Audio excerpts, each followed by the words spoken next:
Hello guys, we are back with our next question. In this lecture, let us go through GATE CSE 2004 question 3 guys. Okay, yes. So this is also with respect to stacks and queues only. Okay, so let us start reading the question. Okay, a single array A of 1 to maximum size. Okay, so there is an array, okay, which is a starting size is a 1 and the size is up to max size, okay, is used to implement two stacks. Okay, so we are using this array to implement how many stacks guys? Two stacks. Okay, the two stacks grow from opposite ends of the arrays. Okay, so it looks really interesting, right? Okay, so the two stacks grow from opposite ends of the arrays. Okay, so variable top 1 and top 2, noting that top 1 will always be less than top 2. Okay, so let us continue. After that I'll be drawing the understanding. Point to the location of the top of the most elements of the stacks. Okay, if the space is to be used efficiently, the condition of a stack is full. Okay, so now how many of you got an idea guys of the question?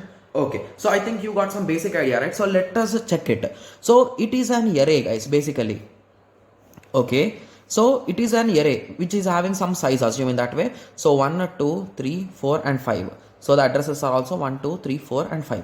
Okay, so what here he is saying is there are two stacks which you are implementing and they are growing in the opposite direction. So if they are growing, so they are in this way guys. Okay, so sorry for that line.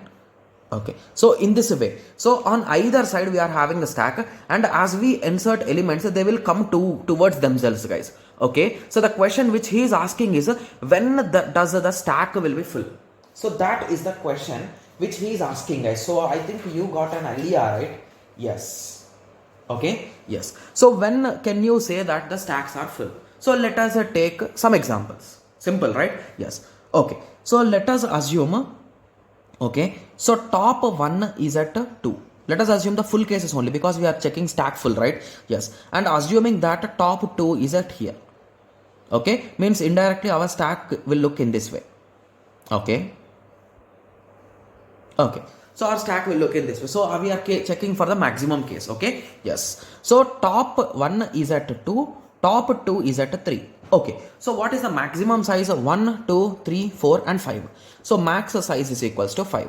So let us start substituting the values and checking whether it is saying it is full or not. A simple way of solving these kind of problems.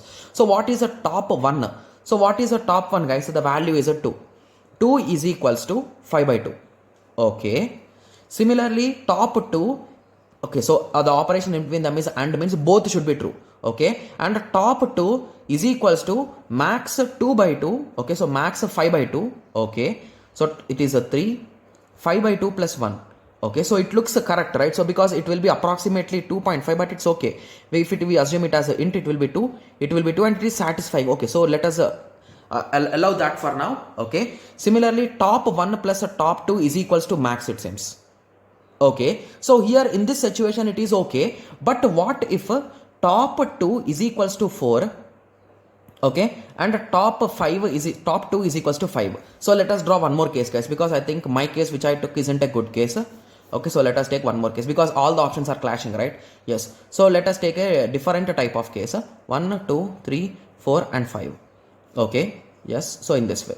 Okay, yes, so basically here the first stack top 1 is equals to 4 and top 2 is equals to 5. So directly you can say, so basically the second option, top 1 plus top 2 is equals to maximum size. Will it satisfy guys? No. Okay, yes, similarly will the option 1 also satisfy? If you solve option 1, you will get 2 comma 3. Here you will get 2 and here you will get 3, but here are top are 4 and 5. Okay, yes, because this side is independent of the values of top 1 and top 2. Hence this option is also wrong guys. So it is not saying whether our stack is full or not. It will be false and false. It is saying that there is some space in the stack. Got it? Yes. Similarly top 1 is equals to max by 2. Okay, so what is max? You will getting approximately 2, right? So top 1 is equals to 2. Is it true? No. So again this is also false. Okay, similarly top 2 is equals to max. Okay, so in this situation it is okay, but if you take some other case, if you take from front, so assume that top 1 is equals to 1 and top 2 is equals to 2. Okay, so in this situation also the stack is full, but both the cases will be false. Hence this option is also false, guys. Okay, and the last option is nothing but a top 1 is equals to top 2 minus 1. Okay, so this will be true, guys, because these stacks are oppositely growing, right? Yes. So if the stack is full, where both of the pointers will be there, guys, they will be beside, right? So who will be first? Top 1 will be first. After that, top 2 will be there. So if you write mathematically, so top 1 if it is at x, okay, if top 1 is at x, so top 2 will be at x plus 1, right? So how you can equate them? If you subtract minus 1, you will be getting same. So this is that option, right?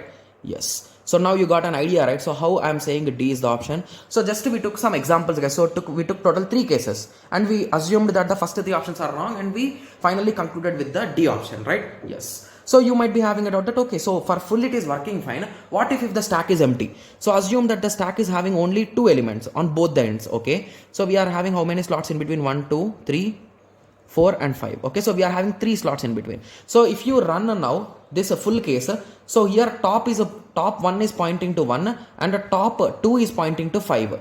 So is equals to, so I'm just substituting in the values, guys. So 1 is not equals to 4, right? Hence we are having some slot. It is not full, we are saying, okay? Yes. So now you got an idea, right? So how to solve these kind of questions. So just by taking some cases, by substituting the values, you need to slowly eliminate the options, guys. Got it? Yes. And please take good cases, guys, because in the first step, what case did I take? It's not a good case because the sum is, this is also satisfying, this is also satisfying, right? Yes. So always take some good cases, okay? Yes. So I hope everyone got a clear idea. So in the next lecture, let us continue with some other question.